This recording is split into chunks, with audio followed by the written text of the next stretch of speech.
see, I've disconnected the element, and I'm now going to see that fit one of these. So I'm going to drill out the back here, so it's big enough for that, and then mount it that way, and put a hole here for the cable to come out to the side, and then I'm going to use a tube, well, not a full tube, this here, heat resistant silicone up to 300 degrees C. I want to get this done tonight so I can brew on Sunday, tonight being Friday. So let's get started. Right, there we have the hole cut, not centered, I don't care. As you can see, sits nicely in there. So I'm going to drill 2 holes now at the bottom to hold that in there. Right, 2 mounting holes drilled, and I have the PGL gland in, a hole for the earth, and 2 mounting holes. So I'm going to get this screwed on, and then we're going to put a bit of silicone around the back of this and then squidge it in and clean it up, and then we're going to seal around the top and sides. Right, okay, that is the box mounted. As you can see, earth is done, and there. And I'm just going to fill, now I'm going to fill in here, across the top and down the side. I'll pull it out a wee bit, I think, and try and get some across the bottom here so it doesn't trickle in through the earth. Might just drill a wee hole in case it does leak, so if I do see water then I know here, something's not right. But there we go.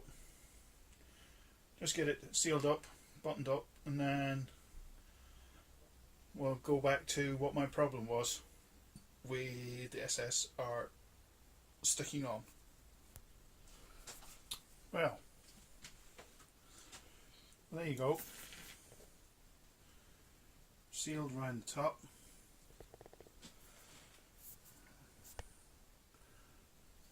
Around the sides. Let that cure now. It's a bit wet where I've been smoothing it off with a bit of soapy water. Cable in, yeah I know. It's on the wrong side. Should be over there, but hey, there you go.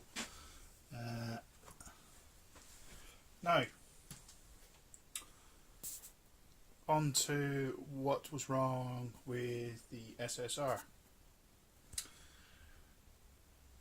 Well, new addition to the panel. I'm leaking. Yeah, dirty fingers. Right. Don't look on there. Right. As you can see, SSR is now mounted on the side of the panel. That's where it's mounted before. Heatsink wasn't big enough. Even though there is a fan here blowing the air down, it wasn't enough. It was overheating. So I gave it another trial run, and that's what I found. So I've mounted on a big heatsink that I got out of a CPU, off a CPU from a computer, fan assisted. So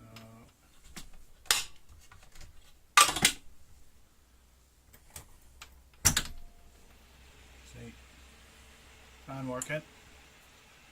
So that now.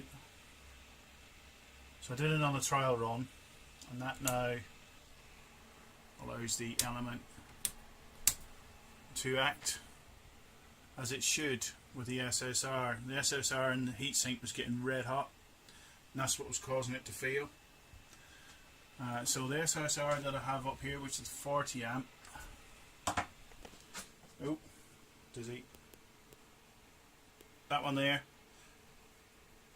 It's not broke. It was just overheating. Probably with the amount of power that was drawing, so 23 amps.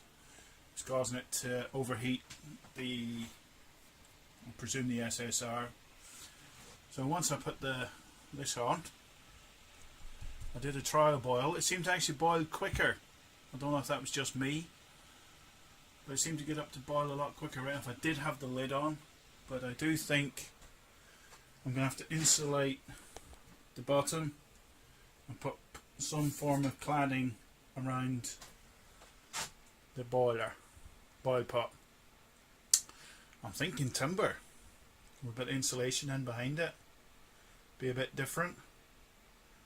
I'm trying to figure out how I'm going to attach onto this without drilling into it. That's the one.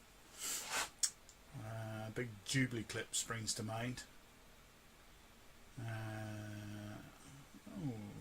Aye, I've got some stuff that probably do the trick. Work, get it cheap enough.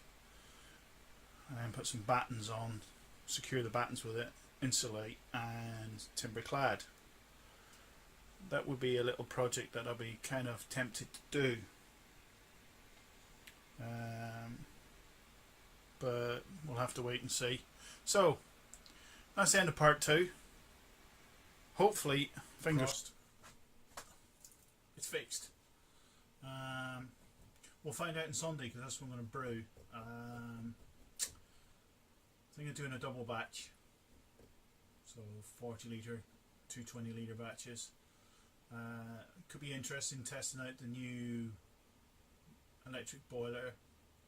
I might just go, because if I scorch it, because I'm working on something for the PID which will allow me to adjust the power output or whatever. I think it's a PWM, something modular, whatever, speed controller for a DC motor. Does the same thing on that. Looking at the information I've seen so far, so I can literally just dial it back 50%. I've seen a few actually for sale on eBay that do the same thing, but $200. Nah, no, I'll make one for about 30 less.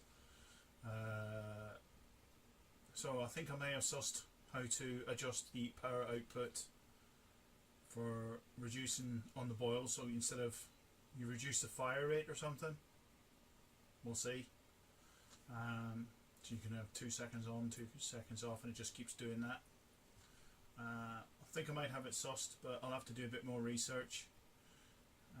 Usually buying it in China will take a month to get here, maybe 2. So I'll have a little dabble on Sunday with a brew, and I'll see about getting one of them, adding it to the panel. I should be able to make it work. I don't see why not. I've seen people saying it can be done. Let me hear your thoughts. Some of you people out there might be into their electronics. What is it? Something PMW or PWM. Something wave modulation, something like that. Yeah, so that's what I'm looking at. I think it will work, but we'll see. Find out. The worst thing I do is burn out SSR. I have 3 more coming, so it shouldn't be a problem. I've got a couple of spares there as well. Yeah, so that's it for this week. I'll see you again next week with the brew that's coming up on Sunday, which I don't know what is yet. I think it might be another porter. It might be another porter. I've got some dark grains I need to use up. I've done a couple of pilsners, but yeah, I think another porter. So I've done a stout, a black IPA, and a crunchy nut porter. We might do another porter. Don't know. We'll see. That's what I'm thinking anyway. There's the thing. I've seen a few people doing chili porters or chili ales. I was going to dabble in this a while ago, but I think I will now. Convince myself. So that's it for this week. See ya.